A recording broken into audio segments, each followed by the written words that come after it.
Today's guest may be named Dr. Careless, but I can assure you she is anything but. You are really going to enjoy hearing from her today.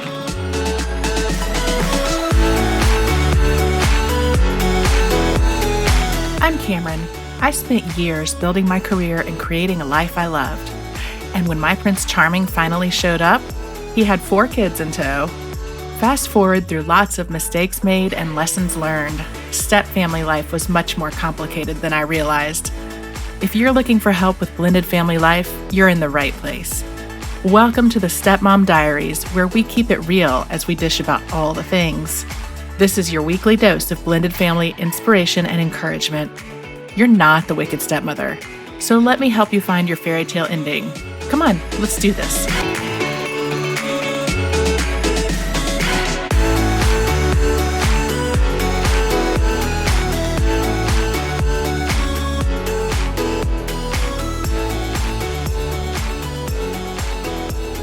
Hi, welcome to the Stepmom Diaries. I got to know today's guest first when we both became coaches for the Stepmoms app, and she's absolutely lovely. She characterizes herself as a recovering people pleaser, which I love, but I think you're going to enjoy the conversation. So today we've got Erin Careless, Dr. Careless, with us. She has got a PhD in adult education focusing on stepmothering. She is a certified stepfamily coach and is the owner of Steplife, Stepmom Coaching and Support. As if that wasn't enough, she also is director of adult learning and teaching at Dalhousie University in Halifax, Nova Scotia. She lives just a few feet from the ocean in Nova Scotia, Canada, and the beach is a favorite spot for her and her kids. So let's dive in, pun intended, and chat with my friend Erin. Erin, I'm so happy you're here. And I feel like the last time I saw you sort of in person was before you were Dr. Careless. So now you're Dr. Careless. Yay. The wrong kind of doctor, though. Like, you don't want to have me on a plane. So don't. I love it. But the right kind of doctor for all the stuff we're going to be talking about today. So there you go. So let's jump in. Tell me all about your stepmom story. How did you and Matt meet? And tell me all the things. Okay. So, do the kids these days still use Plenty of Fish? Is that still a thing? Oh, I don't know. Plenty of Fish in the Sea. Like Plenty of Fish. No, like the online dating. Oh, I've never heard of that. What? Really? Maybe that's really Canadian. Okay. So we met online, through this Plenty of Fish website. So, when it was like there's eHarmony and Match and Plenty of Fish. Plenty of Fish was kind of like the lower level, the free one. But I found him on there, and I had been kind of avoiding the man with kids up until that point. And then I realized the only guys I was finding that didn't have kids or hadn't been divorced, like there was a very strong reason for that, right? So I thought I would give it a shot. So we met online. Yeah. That's great. Yeah. Like over 7 years ago. Yes. And so how long did y'all date before you decided to settle down? Did you know immediately or? We were pretty quick. And I think I was kind of like, I know I was like, I want to get married. That's important to me. So if you've got this like hang up about marriage, you have to let me know or get over it. And he was like, no, I'm open to that. So we only dated for about 4 or 5 months, and then we moved in together.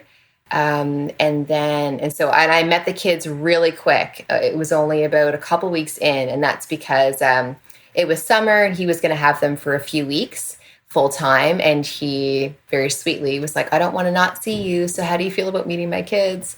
So I wouldn't necessarily give that advice to someone else, but it worked out. We just were very much like, this is my friend and, that kind of thing.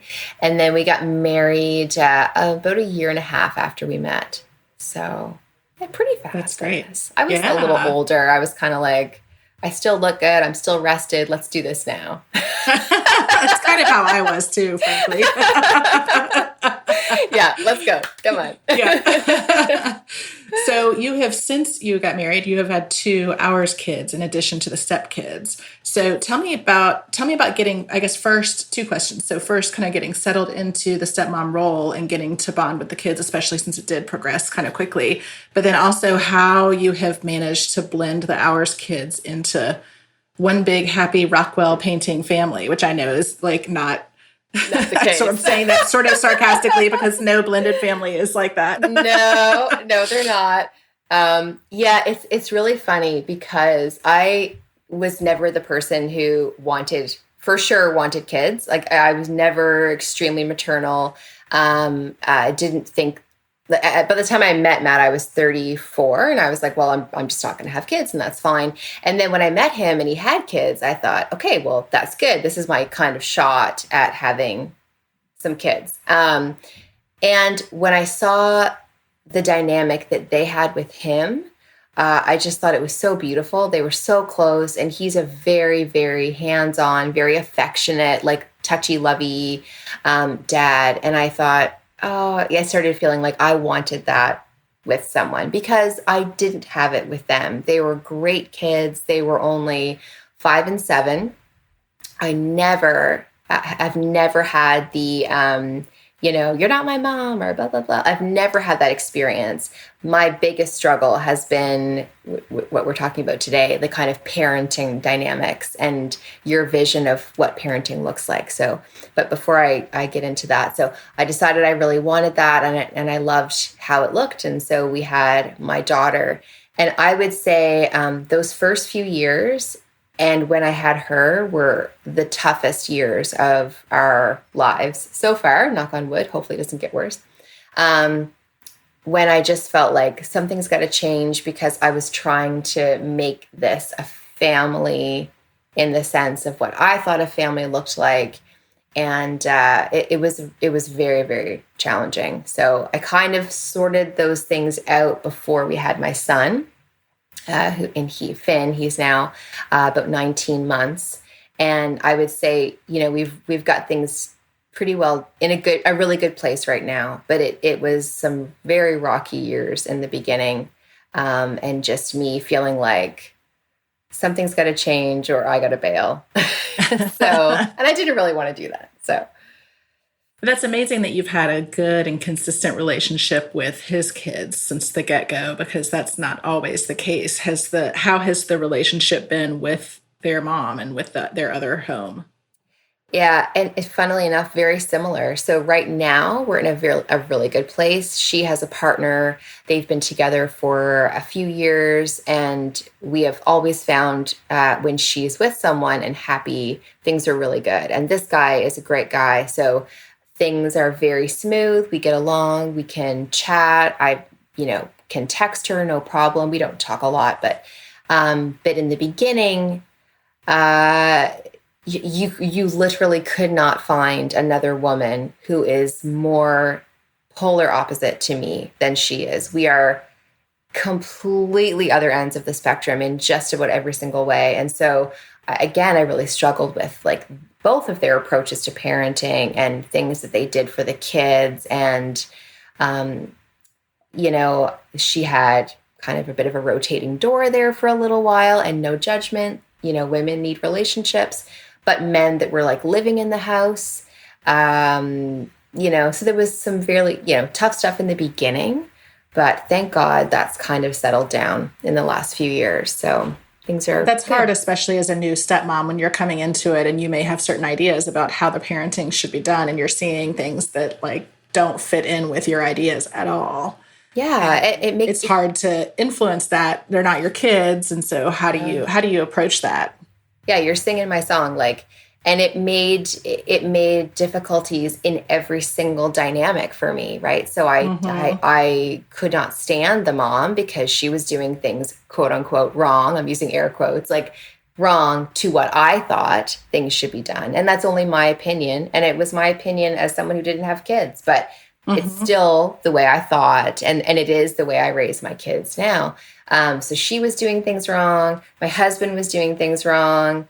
The kids were demonstrating the behavior of those choices, which was, frustrating.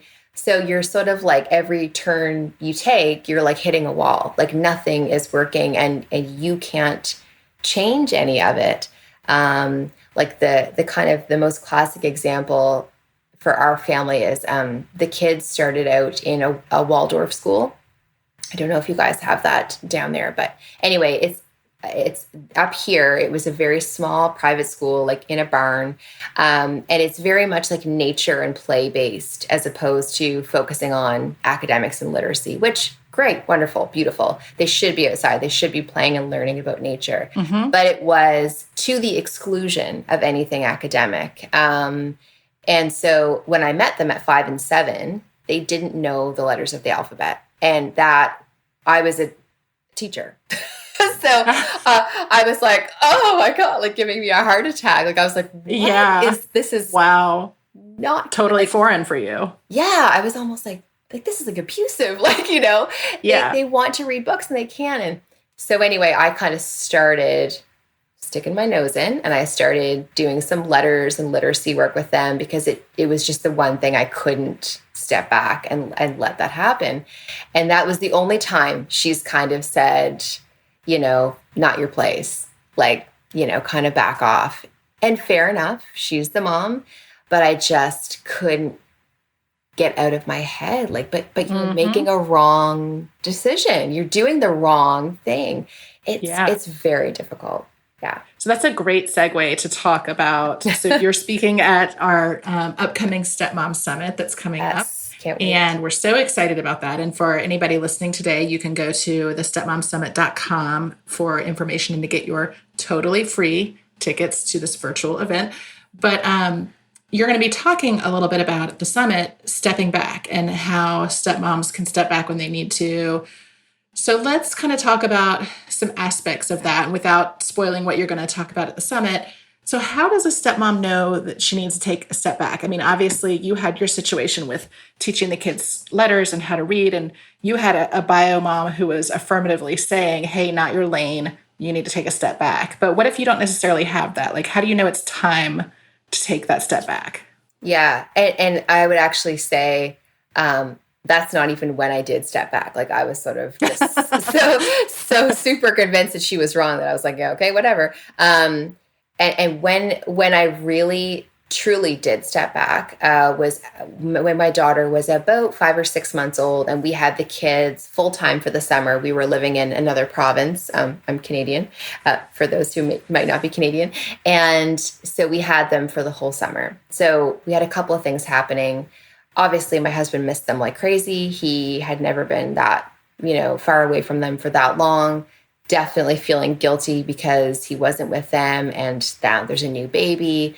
And he was working. And so I had the 2 kids and a new baby at the same time. And it was just bananas. So I knew I needed to eventually step back because I was feeling anger, frustration, stress, a lack of control over my day-to-day navigating the world with this family. Like I felt like I had a lump in my throat because of the things I wanted to say, but felt like I couldn't say.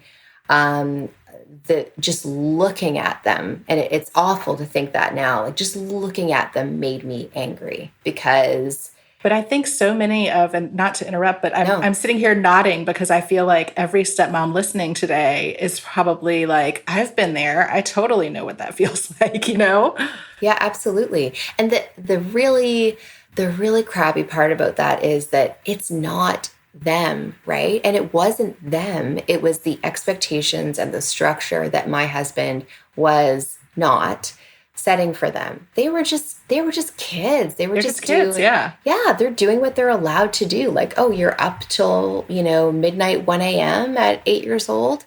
That's not your fault. That's your parents' fault. But because, you can't, shape them in the way you want to, you're kind of taking it out on all of them. So just the anger, the frustration, the stress, and the feeling of really not having control. So if that kind of overwhelms you, If you're constantly having conversations with your partner about, I really think the kids should, and then that whatever fill in the blank doesn't happen over and over and over and over again. And, my husband was classic, God love him, for conflict avoidance. So I would say, like, I really feel like the kids need a bedtime. Yeah. Great idea. Let's do that. And it would happen for 1 or 2 days, and then it would drop. And I'm like, I don't understand. You said, yes, it's a good idea. And it took me, I'm not kidding you, Cameron, like 3 years for me to realize you're saying that because you love me and you just want to appease me and make me feel heard, but you don't agree, or you don't have the follow through that I want you to. So it's when those feelings are overwhelming you and you're constantly butting heads with your partner and or the kids. Like sometimes I have been very lucky, but sometimes you will have kids that say like, no, I'm not doing that, or you're not my mom or whatever.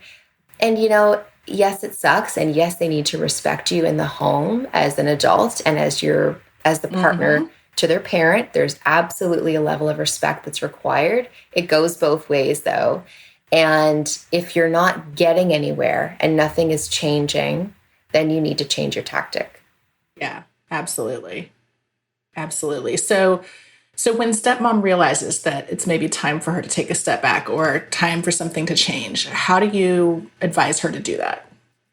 Yeah, this is the sort of tricky part. And so that is for the summit. I'm going to talk a little bit about it, but the piece that's attached to your foundations pass is like a mini course that walks stepmoms through the 6 steps of stepping back, because it is a process. Ooh, I love that.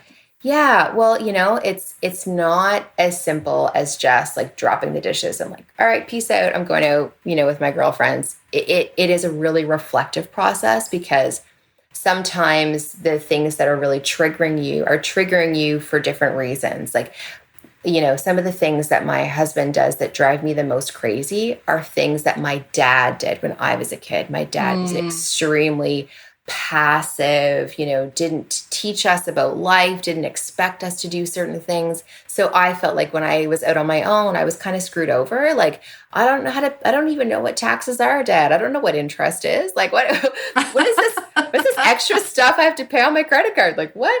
And I was really like angry about that, that you didn't set me up to be successful in a way that I should have been. So when my husband does those things, I know that it's a trigger for me to be even more upset about it. So the really early part of this process is reflecting and digging deep on what is really at the root of why this is causing you so much stress. Is it just because your house is a mess, or is it because it means a little bit more to you? It's reminding you of a different experience. It's making you feel powerless, and why? And does it remind you of like a past relationship or how you lived as a kid? And my parents were divorced, so I know a lot of what I have carries into the situation. So there's a lot of reflection, and then it's really choosing, what do you need to let go of? Because it's also, I think a lot of women feel like they have to let go of everything. And that's not the case, right? It might be that I really love cooking for the family. The kids, generally speaking, will eat what I cook. So I'm cool with that. What I'm not good with is this stuff, is making them do laundry, making them clean their room, whatever. So choosing what you want to let go of and what you want to keep. And then it's communicating it, because it's not really fair to do this without giving your partner the heads up. Like, I just want you to know that this is how I'm feeling, all about the you and the I statements. I'm feeling this way. I need to do this for my own mental health and sanity. And then following through. And if you don't follow through, and if you don't set those boundaries, you might as well not do it. Because, if you say, that's it, I'm done, I'm not doing the laundry anymore, whatever. And then 2 weeks later, you're like, oh my God, the pile is so big, I'm just going to do it. And nothing changes. Absolutely nothing changes. But the 2 biggest things I think a stepmom needs to hear is that you cannot step back with the full expectation that your partner is going to change. because they might very well not change at all. And that can't be the goal, right? So you can't be doing this to that's such a good say, point. like, aha, see, now you see I'm right, and now you're changing. Don't expect that. Expect nothing. And so if they do change, that's a bonus, but oftentimes they're not going to. And the second thing is, when you do step back and you start that process, the first thing you're going to feel is not relief. You're going to feel pissed off because nothing is changing. And the things that you were fighting to change and control are just out of your control. And so, like, let's say it is kids' bedrooms as a small example. Their bedrooms are going to be a disaster. And it's going to be so frustrating. Especially if we're teenagers. Right? Oh my God. Listen, I have two of them. We have like a cleaning crew that comes in, and I'm like, yeah, those closed doors, stay closed. Don't go in there. Yeah, don't worry about doing those. Yeah, been there. Yeah. Well, so yeah. That actually leads to a really great point that, so much of being a stepmom is dealing with stuff that's out of your control. And that was a big surprise for me when I became a stepmom, is that, like, we can't control necessarily where we live. Like, we were restricted in terms of neighborhoods that we could live in because we needed to be close to the kids and close to their school. There were so many times when you don't control the calendar because, kids' school or the ex or whatever. Like, how do you, as stepmoms are looking to take a step back and also dealing with all of this stuff that's out of their control, how do you coach them on kind of dealing with that? Because it seems like a lot of it is coming to peace with that lack of control, which is really hard to do. It is so hard to do, especially because I find a lot of the women that I talk to are very accomplished. They are, they're not like 21. They're a little bit older. They've done their thing. They've traveled. They've had successful careers. They've lived on their own. And then they find themselves in a position where they're like, what? Like, I have no say in my life anymore. And that's 100% the focus of stepping back. Like, it's not being mean to the kids. It's not like dumping trash on their bed. It's like, I am choosing to focus on what I can control. And I'm going to release this parenting work back to the parent and let them do it in the way that they see fit. And it does feel like initially like you're giving up control, right? Because you're just sort of like letting it go and being like, okay, fine. If that's the way it's going to go, that's the way it's going to go. And a lot of women struggle with that. But no, then nothing is going to happen. And the very little bit of influence I have is gone. But then I would say, well, how's it working for you so far, right? It's not working for you. You're seeing a coach. So you're stressed, you're crying, you're upset. So it's not working for you right now. So why not try something else? And, this is life. Like, as you said it, you can't control the calendar, sometimes where you live, sometimes what you do on the weekends. We just got back from, 2 hours of swimming and tennis. Was it my ideal morning? Not necessarily. That's right. What you do, right? So it's really claiming the control where you have it. And no one is a stepmom because they met the kids first. Like, I have yet to meet a woman who's like, I saw these kids walking down the road and I was like, damn, I want to be your parent. Introduce me to your father or your mother. It's, you met your partner. So it's kind of like going back to the beginning, back to those early days, and focusing on your relationship and your, whatever it is, your passions, your work, your friendships, your self-care, really focusing on those things that you did have control over before, and kind of releasing the places where you don't have it. It is absolutely an adjustment, but you really, in the end, I say, you often have to kind of fake it till you make it. But then one day you realize, oh, this actually works pretty well. I do have a say in what my nights look like now, where before it was just this constant, bedtime battle or whatever the situation is. So it's releasing control to gain more control in the end. And the point about, having the conversations and keeping the communication with your partner and remembering that, you're here because you fell in love with someone who has kids, not the reverse, it's a huge thing to remember, because I think it's so easy. And this is, I think, a challenge for all moms, not just stepmoms, it's so easy to get caught up in the day-to-day, stuff that's going on, whether it's drama or just routine or whatever, that your relationship moves to the back burner. And so it's like you've got to remember that that came first and it needs to be prioritized. But so what do I hear from stepmoms, not infrequently, who may recognize the need to step back and recognize that getting on the same page as their partner is a huge part of making their blended family lives work, but can't quite get their partner to see what they're struggling with or to sort of acknowledge that they're in a difficult place here too. Mm-hmm. How do you deal with that? Because that's a really tough spot for stepmoms, I know. It really is. And I think you hit the nail on the head right there.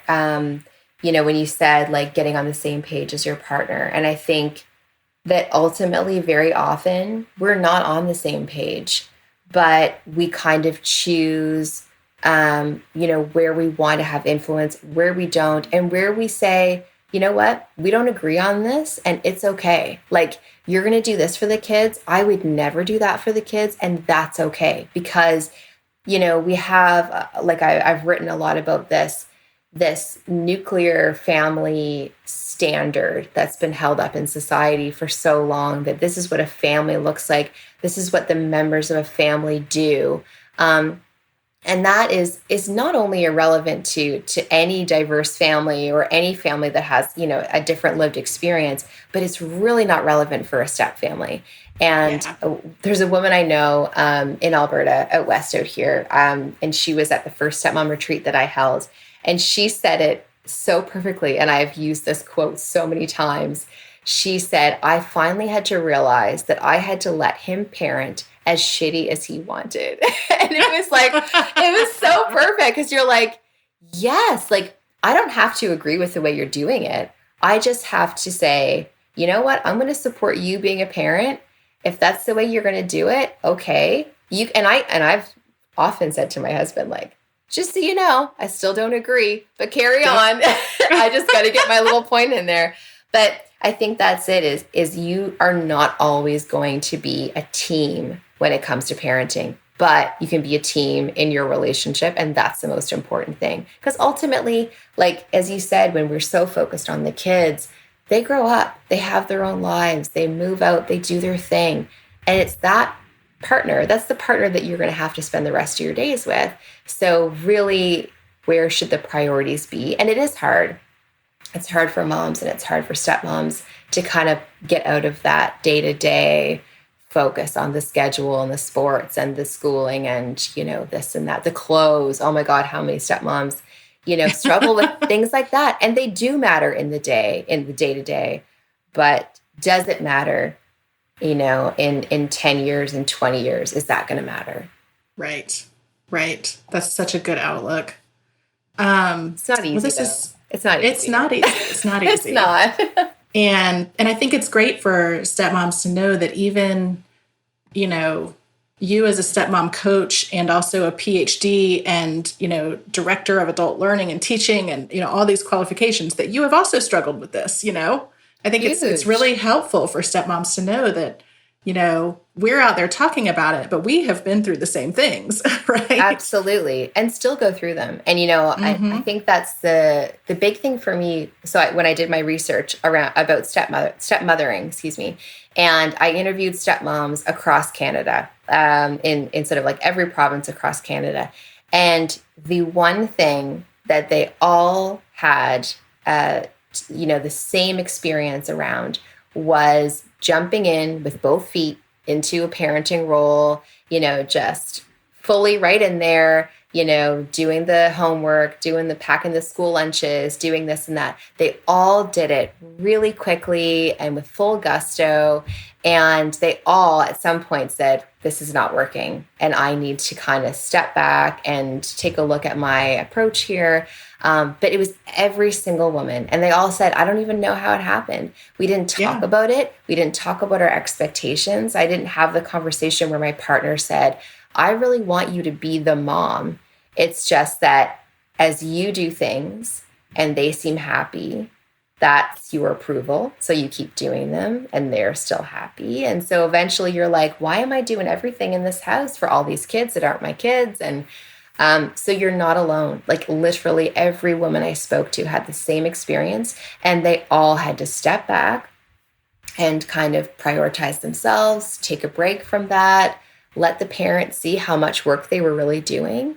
And I just think it's so important to stress. It doesn't mean that you're ignoring the kids or, like you're not, like you don't have a relationship with them. I have a better relationship with my stepkids since I stepped back, because it wasn't all about controlling and trying to fit them in this box and make them do this or make them do that. I was a much more pleasant person to be around. I'm sure I was. I know I was happier. So absolutely. I must have been like a dark cloud in my house. So there's so many positives that can come from it, and so much freedom. Yeah, absolutely. Oh, such good advice. Okay, so before we end, I always like to ask people, what is it that you are currently binge watching? Oh God, do I want to admit this or not? Yes, you do. Okay, so my passions are like, in terms of like TV and like podcasts and stuff, are like either one end of the spectrum, like true crime, like murder mystery, or the fluffiest of fluff that you can imagine. So lately what I am binge watching right now on Crave is Love Island. I love it. That's hysterical. So if anyone stuck around till the end of this, now they're like, now she loses all credibility. Not at all. Not at all. I think your brain needs some of that. I mean, I'm an avid Bachelor and Bachelorette watcher. Yes. I'm an avid Real Housewives. So okay. I'm with you on that one. I think you get me. I love it. Well, where can our stepmoms find you, Erin? Yeah. So I am at steplife.biz is my website. I'm on Instagram, Facebook. All the links are on my website. So it's probably the easiest way is just to go to steplife.biz. I will be at the summit, which I am so excited about. It's going to be amazing. And I think any opportunity to like speak and share to stepmoms is great. So yeah, so I'll be there. And my website has all the links, all the information about coaching and everything. Oh, perfect. Well, we cannot wait to have you at the summit. We're so excited too. And we'll have all the links in our show notes.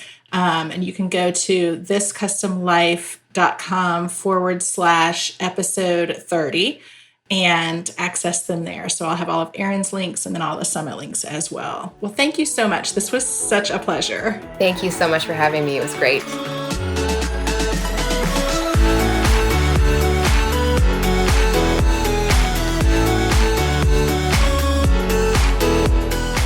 That's it for this week. If you've enjoyed our chat, I hope you'll help spread the word.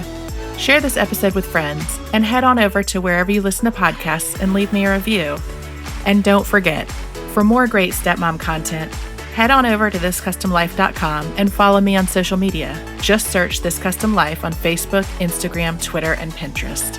Until next time, you keep being you and know that we are in this together. See you here next week.